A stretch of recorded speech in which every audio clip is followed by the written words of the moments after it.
modo che possa... Buonasera, ben trovati a Primus Inter Pares, appuntamento del mercoledì, gruppo TV7, come di consueto vi ricordo siamo in diretta sulla pagina Facebook, ma siamo anche in diretta perché sono le 21 e un minuto più o meno e quindi potete mandare messaggi, potete telefonare, poi Dennis vi darà tutti i numeri necessari per poterlo fare. Ovviamente il tema è le riaperture, abbiamo ospiti importanti, cercheremo di capirne il perché, ma soprattutto cercheremo anche di capire sotto il profilo sanitario se questa cosa va bene o no, e dunque sarà una puntata molto interessante. Inizio a presentare gli ospiti: Luigi Alessandro Bisato, segretario regionale del Partito Democratico, grazie di essere con noi. Patrizio Bertin, presidente Confcommercio del Veneto, grazie. Grazie a Domenico Crisarà, presidente dell'Ordine dei Medici di Padova, grazie. Grazie a Emanuele Boaretto, presidente Federalberghi Terme di Abano, Montegrotto di Padova, grazie di essere con noi. E grazie anche a Vincenzo Marinese, presidente Confindustria Venezia. Davvero grazie a tutti. Collegati abbiamo Roberto Marcato, assessore allo sviluppo economico della Regione Veneto, grazie anche a Roberto Marcato di essere collegato, di essere in trasmissione con noi. Buonasera Marcato. Buonasera a voi, grazie per l'invito. Eccoci qua, allora andiamo da Dennis in redazione. Buonasera Dennis. Una buona serata anche da parte mia. Come hai detto tu, Giorgi, i telespettatori che ci stanno seguendo possono partecipare alla trasmissione, ci possono chiamare allo 049 807 7753 oppure possono mandarci sms al 366 229 1811. I numeri li vedrete anche in sovraimpressione che scorreranno nel corso della serata. Giorgio, intanto entrando già insomma nella tematica, ti annuncio che c'è stato ovviamente il Consiglio dei Ministri questo pomeriggio per varare insomma il decreto sulle riaperture, e è stato un Consiglio dei Ministri molto acceso perché si è verificata insomma più di qualche discussione all'interno della maggioranza per quanto riguarda soprattutto il coprifuoco, che la Lega spingeva per portare alle ore 23, invece intanto almeno fino al 1° giugno rimarrà alle ore 22, con il Premier Draghi che ha spinto molto per questa soluzione. Ovviamente il decreto scadrà alla fine di luglio, però eventualmente insomma fanno sapere dal Consiglio dei Ministri che ci si potrà riaggiornare per eventualmente posticipare se i numeri lo consentiranno il coprifuoco a partire da giugno, poi dalle 22 alle 23. Bene, ovviamente tratteremo anche la scuola, discuteremo con gli ospiti se era il caso di aprire la scuola per un mese sotto un profilo sanitario, visto che quest'anno è stato un anno davvero martoriato per quanto riguarda appunto le scuole. Parleremo anche di questo, però iniziamo, andiamo a vedere il servizio sulle riaperture e vediamo cosa ci dice Dennis Marà in questo servizio.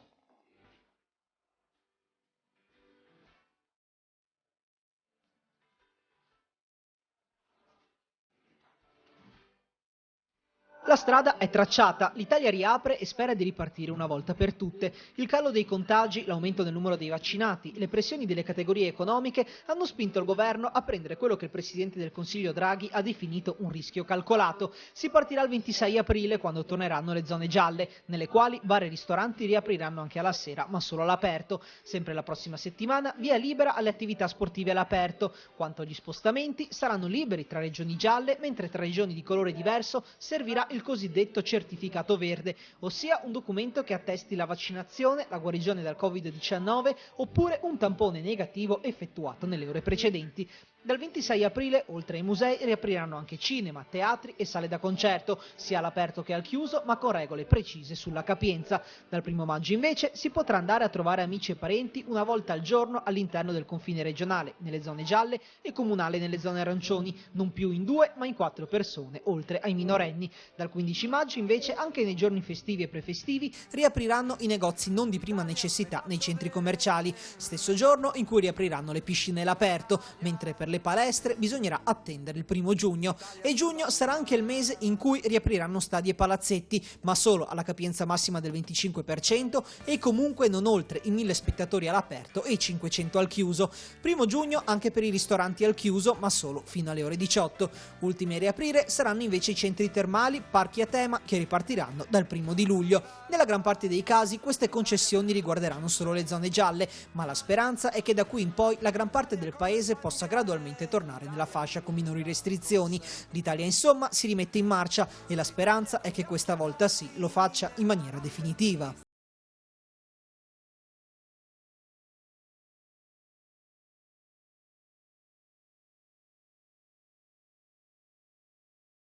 Abbiamo visto da questo servizio cosa riaprirà dopo ovviamente quello che deciderà il Consiglio dei Ministri, che è già deciso, però domani uscirà davvero il comunicato ufficiale. Però prima di andare a analizzarlo con gli ospiti sentiamo anche cosa ha detto Zaia oggi in conferenza stampa proprio in virtù delle riaperture, così poi abbiamo un ampio tema per poterci ragionarci sopra. Sentiamo Zaia.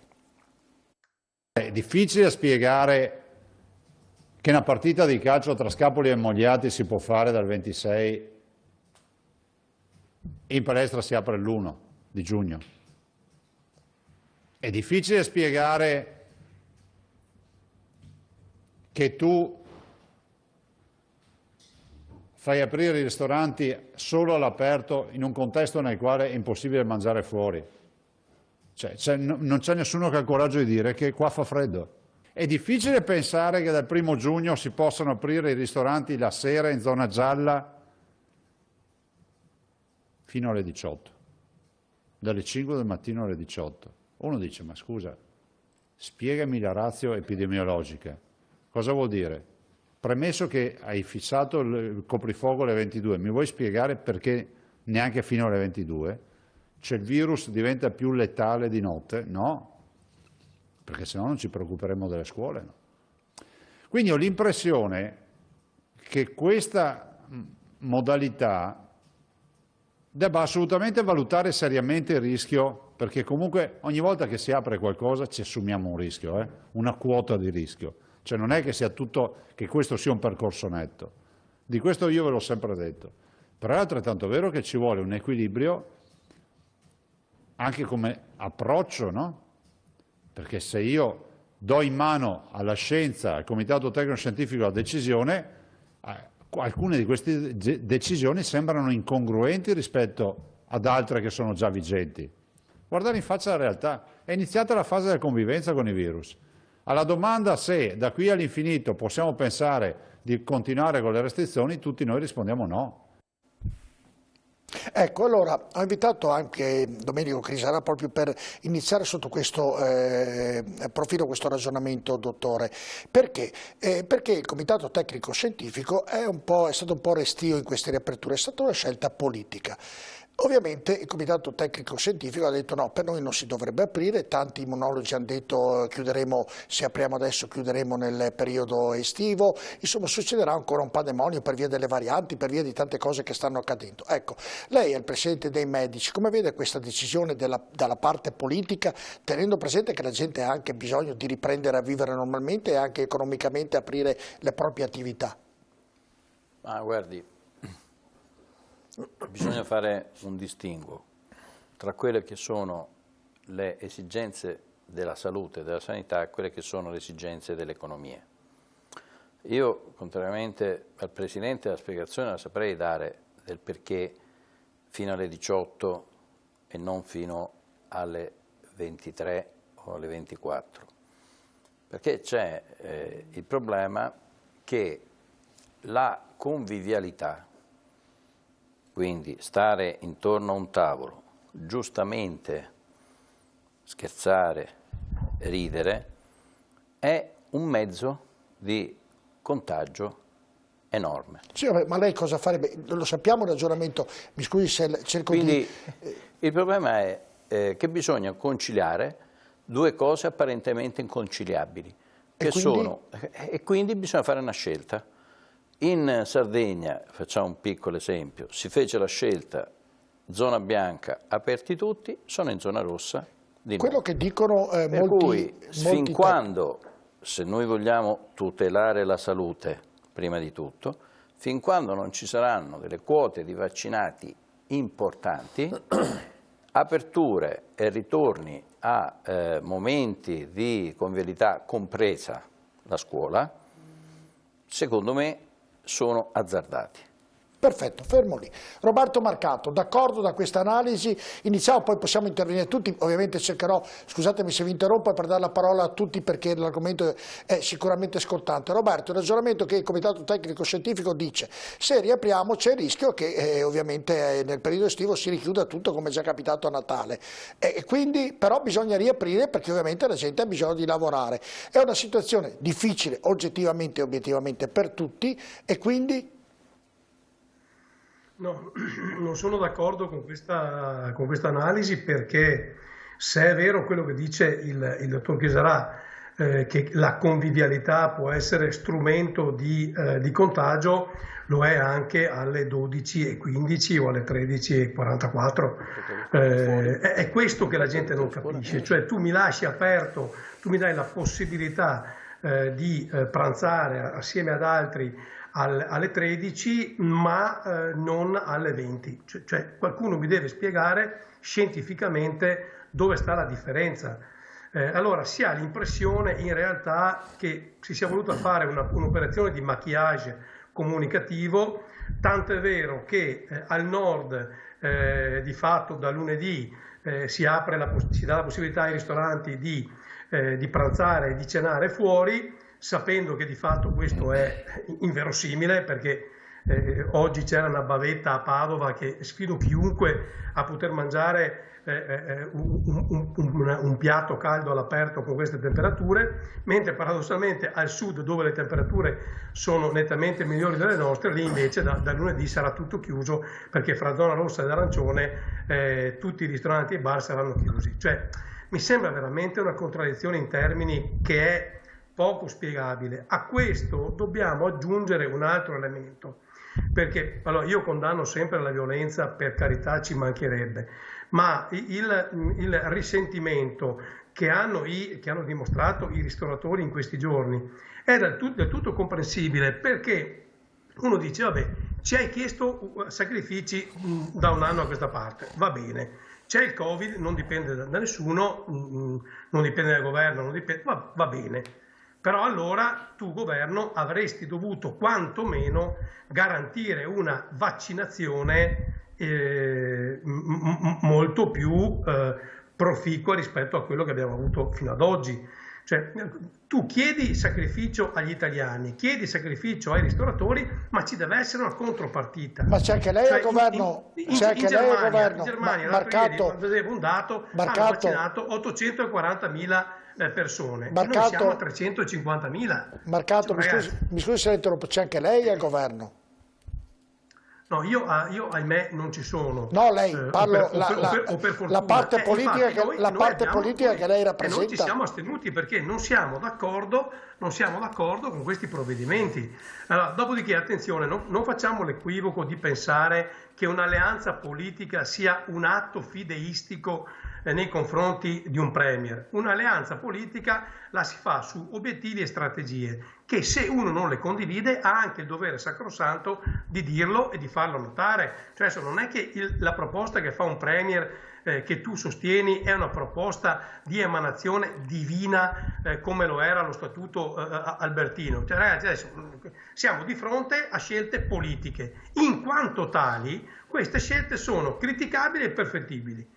Noi crediamo che questo decreto sia assolutamente migliorabile e, ripeto, come ha detto anche giustamente il Presidente Zaia oggi, ci sono delle contraddizioni che tu hai voglia a spiegarle a persone che da un anno non fatturano un centesimo. Tu hai voglia a spiegarle a quella pletora di camerieri e cuochi che sono stati costretti a fare a trovarsi un altro lavoro, perdendo tra l'altro non solo per loro ma per tutto il sistema un saper fare che non è ricostruibile in 24 ore. Cioè, quando tu hai perso un ristoratore che lavorava nel suo ristorante da 30 anni, quando tu hai perso il cuoco di quel ristorante, il cameriere di quel ristorante, queste sono professionalità che nessuno può reinventare in 24 ore. Cioè, c'è tutto questo. E poi c'è un altro tema, attenzione, su cui bisogna fare una considerazione profondissima.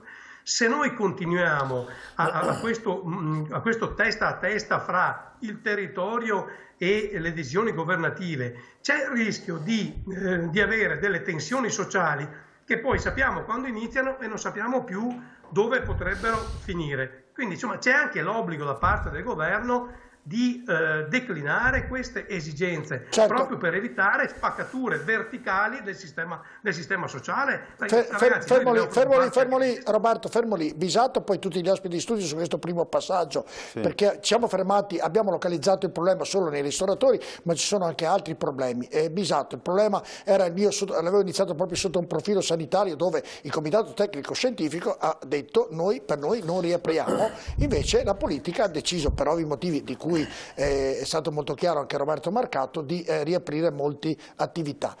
Bisato, d'accordo con quello che dice Marcato? Io mi trovo esattamente a metà e quindi condivido in pieno la lettura del Presidente del Consiglio quando dice che si tenta di fare un rischio calcolato. Esattamente 10-12 giorni fa, se noi avessimo partecipato a una serata come questa, saremmo stati nella prima mezz'ora dedicati a dire che c'erano ancora in quel giorno 500 morti al giorno. Beh, oggi erano 350, che oggi è mica... Esemplifico sui 500 perché è rotondo, è un bruttissimo numero e richiama a un senso di responsabilità tutti noi. Io riconosco che in svariate volte l'assessore regionale Marcato, come dire, non ha fatto il pasradan dicendo non c'è nulla, non c'è pericolo, no, bisogna prestare la massima attenzione. Allora, perché dico che è un rischio calcolato? Io spero che sia un rischio calcolato, ma attiene tanto anche alla nostra responsabilità individuale.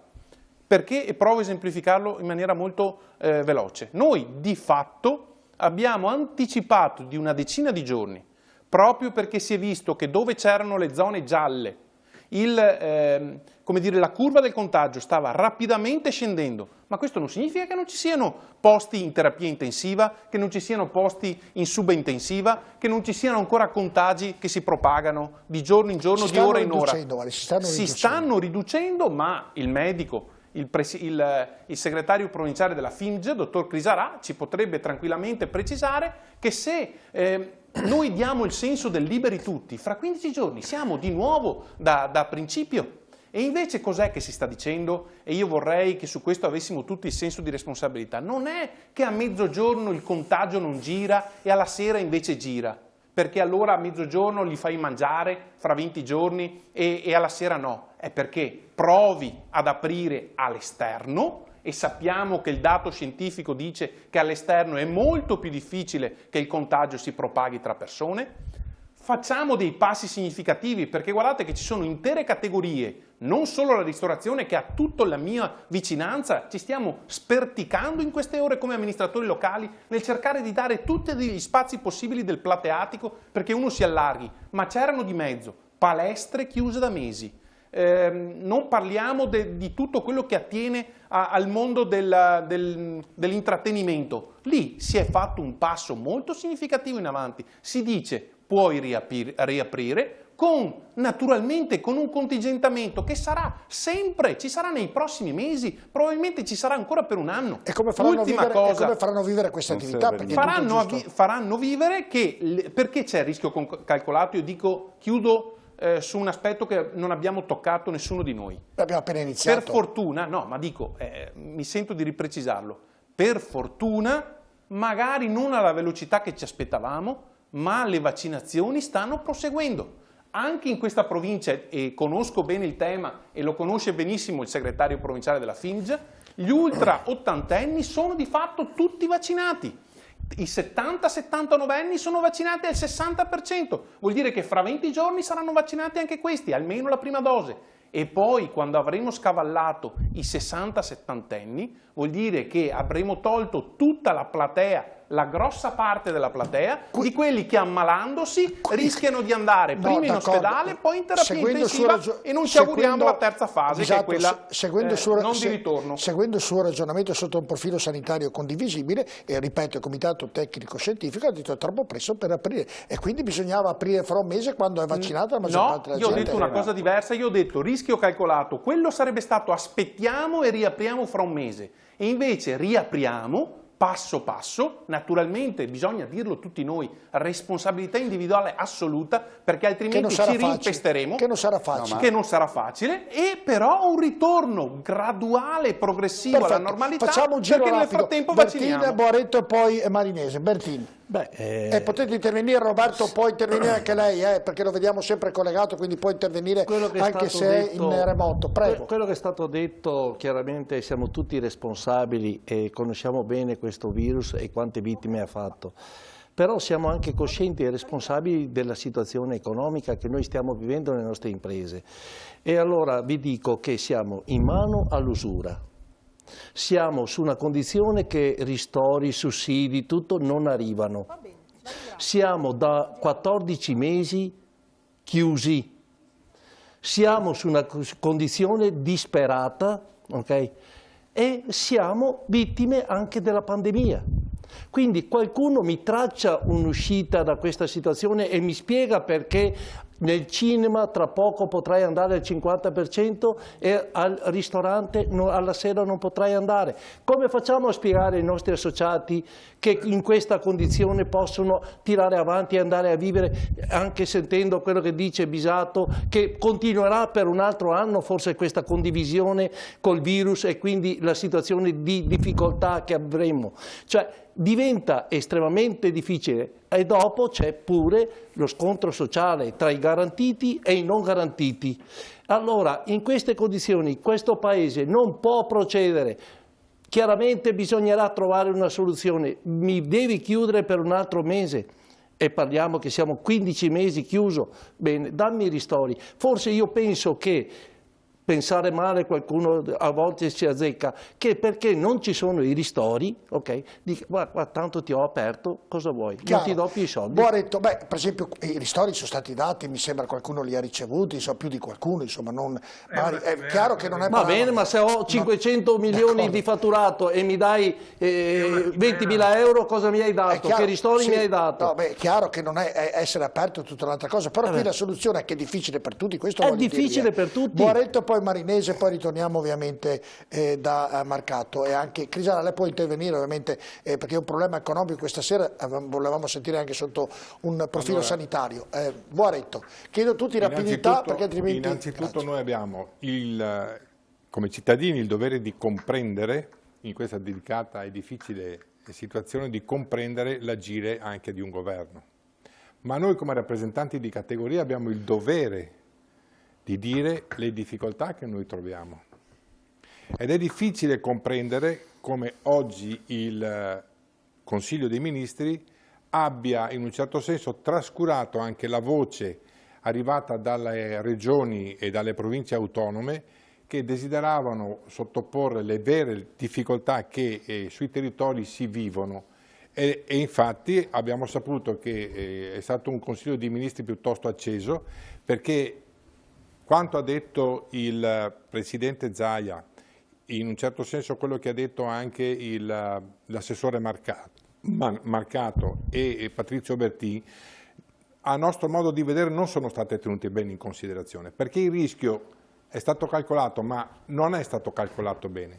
Perché vedete, io rappresento una categoria, quella degli alberghi e degli alberghi termali, che stanno soffrendo anche fuoriuscite improvvide da parte del governo. L'articolo 9, pagina 5, è segnato che i centri termali riapriranno il 1° luglio, quando di fatto i centri termali, gli alberghi termali che io rappresento di Abano e Montegrotto, di fatto non sono mai stati chiusi. Quindi vedo molto difficile riaprire una cosa che non è mai stata chiusa. D'altra parte noi siamo stati chiusi in maniera indiretta, perché bloccando la mobilità delle persone da regione a regione o da comune a comune, di fatto ci hanno impedito di lavorare e noi effettivamente è come se fossimo stati chiusi. Questa cosa non è stata debitamente considerata, perché sta di fatto che noi abbiamo vissuto da spettatori a una serie di curve su in giù dei vari contagi, ma se gli alberghi erano chiusi, gli spettacoli erano chiusi, i ristoranti sono stati per buona parte chiusi. Mi volete spiegare dove sono stati contagiate queste persone? Non sono state contagiate negli alberghi, nei centri termali. Sono stati contagiati probabilmente nel vivere quotidiano. Trasporto pubblico, nei trasporti, nelle scuole, anche nel lavoro. Perché no? Anche nelle fabbriche. Anche nel lavoro. E quindi anche questo è un rischio calcolato. Se abbiamo accettato questo per tutti questi mesi, dopo 14 mesi era inevitabile che la nostra categoria è la categoria che ha sofferto di più di questa pandemia alzasse la voce. È un rischio molto grosso, che adesso un danno, questo è un danno, lo ha appena detto l'assessore Marcato. Noi stiamo assistendo alla fuga delle professionalità dalle nostre aziende. Come puoi pensare che un lavoratore stia 14 mesi, 15 mesi senza uno stipendio, solamente con le 400, 500 o 600 euro, e mantenere una famiglia e pensare di rimanere nel mondo del turismo, quando proprio questo mondo del turismo oggi è trattato in una maniera molto superficiale. Questo è un problema molto grave, certo, e purtroppo noi questo lo abbiamo fatto presente più e più volte al governo e alle istituzioni, ma non abbiamo avuto risposte e soprattutto non abbiamo avuto gli aiuti, parlo dei territori, che noi ci aspettavamo. Marinese, poi abbiamo molte cose da dire. Marinese, su questo ragionamento iniziale. Sul ragionamento iniziale, vuoi un tweet? Tutto quello che stiamo facendo, tutto, compreso sto governo, ci porterà diritti nel baratro. Diritti nel baratro. Vuoi degli esempi concreti? A prescindere quello che dice l'Istituto Superiore della Sanità, qui abbiamo un problema organizzativo. È inutile che continuiamo a dire a distanza di un anno che dipende dalla responsabilità dell'individuo. Il mondo ha dimostrato che non c'è responsabilità dell'individuo. Ovunque c'è apertura ci sono contagi, dappertutto. Questo è un dato di fatto. Allora, e quindi si tirano fuori gli attributi e si pensa a organizzare. Primo, la scuola non la apri perché non sei in grado di organizzare i trasporti pubblici, non ce li hai i mezzi. I trasporti pubblici sono una fonte di contaminazione. Su 33 tamponi fatti su un autobus, sul materiale, 11 sono stati risultati positivi. Secondo, le persone le fai uscire, ma le fai uscire o perché hanno il vaccino e vanno in giro, o perché hanno fatto il tampone, o se non hanno fatto il vaccino e il tampone vanno al ristorante, perché il problema più grande ce l'abbiamo a mezzogiorno, all'una. La forma di aggregazione ce l'abbiamo all'una, perché quando con la bella stagione uno finisce di mangiare e si alza dal ristorante, mi spiegate dove va? Ve lo dico io, basta vedere le fotografie, non ci vuole uno scienziato, va in giro, si prende il gelato, prende il caffè e si incontra con l'amico e perciò... Quindi bisognava chiudere ancora di più, Presidente? No, perciò bisogna educare con delle regole. Vai a mangiare al ristorante, ti siedi in quel ristorante come se fossi al lavoro, ti alzi e vai a casa, perché comunque di sacrifici li dobbiamo fare. Non c'è il nero e il bianco, c'è la regola che devi mettere in condizione che se venga rispettata, dall'altra parte va indirizzata, così tu non stai istituendo nulla. Tant'è vero che nel servizio si utilizza un sostantivo gravissimo a distanza di un anno e mezzo, speranza. Se tu mandi quel servizio, la speranza, però e io di speranze... Però non tutti rispettano le allora, regole. Io utilizzerei... siccome è un dato di fatto che non tutti rispettano le regole, le devi indirizzare, perché questo criterio che stiamo utilizzando ci porterà alla zona arancione. E perciò i nostri imprenditori, perché siamo tutti imprenditori, qua non c'è l'industriale, l'artigiano, siamo tutti imprenditori, chi più o chi meno dal punto di vista dimensionale, comunque proporzionalmente rischia la propria vita all'interno di quell'azienda. Quando si troverà arancione si creerà un altro problema e oggi non si ha il coraggio di dire che non ci sono i soldi e pertanto si abbina l'elemento apertura all'elemento sostegno. Allora io dico no, facciamo un'altra cosa, lo dico, lo scrivo, ma è una politica sorda. Cosa dico? Banalmente, diamo i ristori, 40 miliardi di manovra, concentriamoli sui piccoli. È inutile che ci inventiamo le stupidaggini, fatemi dire un termine forte, no, niente, le stupidaggini, perché dobbiamo scaricare a terra tutto quello che possiamo dare ai piccoli, in modo tale che così si sostengano. Dall'altra parte ancora, mettiamo in condizioni le imprese medio-grandi di potersi indebitare, perché noi siamo pronti a sostenere il debito e perciò ci indebitiamo attingendo un'altra volta al decreto di liquidità, in modo tale che una parte del debito lo scarichiamo in investimenti e nel 2020, concludo, noi abbiamo avuto un picco del PIL nel terzo trimestre nel terzo trimestre. Perché abbiamo avuto il picco del PIL? Perché abbiamo scaricato in economia reale 150 miliardi di liquidità che sono stati messi nel mercato. Dobbiamo fare questa leva, debito buono, mettere in condizione le aziende di indebitarsi per investire, e dall'altra parte mettere in sicurezza il paziente, e il paziente va stabilizzato, e va stabilizzato dando risorse.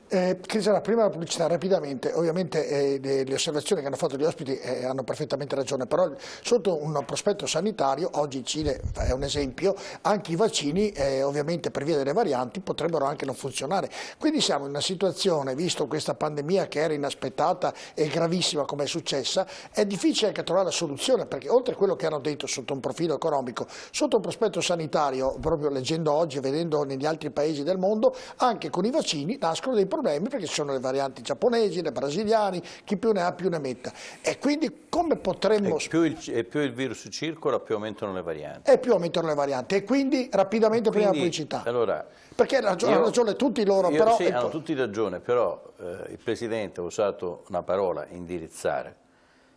Allora magari se togliamo il velo dell'ipocrisia diciamo costringere, certo. Perché quando io mi ritrovo le feste di Natale, perché i contagi non sono stati né nelle piscine, né a scuola, nelle famiglie. Mi trovo nelle feste di Natale mi trovo un personaggio dello sport di grande importanza che si fa la sua festina privata in un bar. Abbiamo degli esempi di comportamento. Il paese del Padovano, i 34 erano l'altra sera. 34 l'altra sera per cose, eccetera, eccetera. Allora a questo punto si accetta, cioè si dice le regole due sono le alternative a quello che dice il Presidente. O liberi tutti e chi è meglio sopravvive, perché questo è la cosa. Che è stato teorizzato all'inizio. Oppure un bel sistema alla cinese, vabbè, però, perché Crisana, ho capito, però ci vuole un poliziotto ogni curva. Esatto, però parlare di fronte... Perché se io ti becco e ti sequestro la macchina, no, ma scusami, mi dici una cosa, posso fare una domanda banale? Se uno passa col rosso, Presidente, però è uno che passa col rosso. Se a Via Roma ci devono mettere i sensi unici a Padova, per cui su Via Roma si sale e su Riviera dei Ponti Romani si scende, o lì militarizzi il sistema e metti l'esercito per le strade, oppure come ci si pensa che i normali servizi di sicurezza riescano a controllare questa roba qua. Ho la pubblicità. L'abbiamo militarizzato quando abbiamo fatto il lockdown. No, nel ragionamento che sono d'accordo che bisognerebbe fare così, però ci vorrebbe, ripeto, un poliziotto. Sì, no, non è un grande risultato per un paese civile. Nemmeno questo, assolutamente. Allora, però noi continuiamo a portare dal punto di vista economico giustamente l'esempio della Germania. La Germania dal punto di vista sanitario sta facendo più danni di qua. Ha fatto 3 lockdown. L'unica differenza è che quelli avevano depositi per 6 volte il PIL e quindi hanno potuto dare soldi. Andiamo in pubblicità, rimanete con noi tra poco. Non dobbiamo prendere il discorso della Germania, perché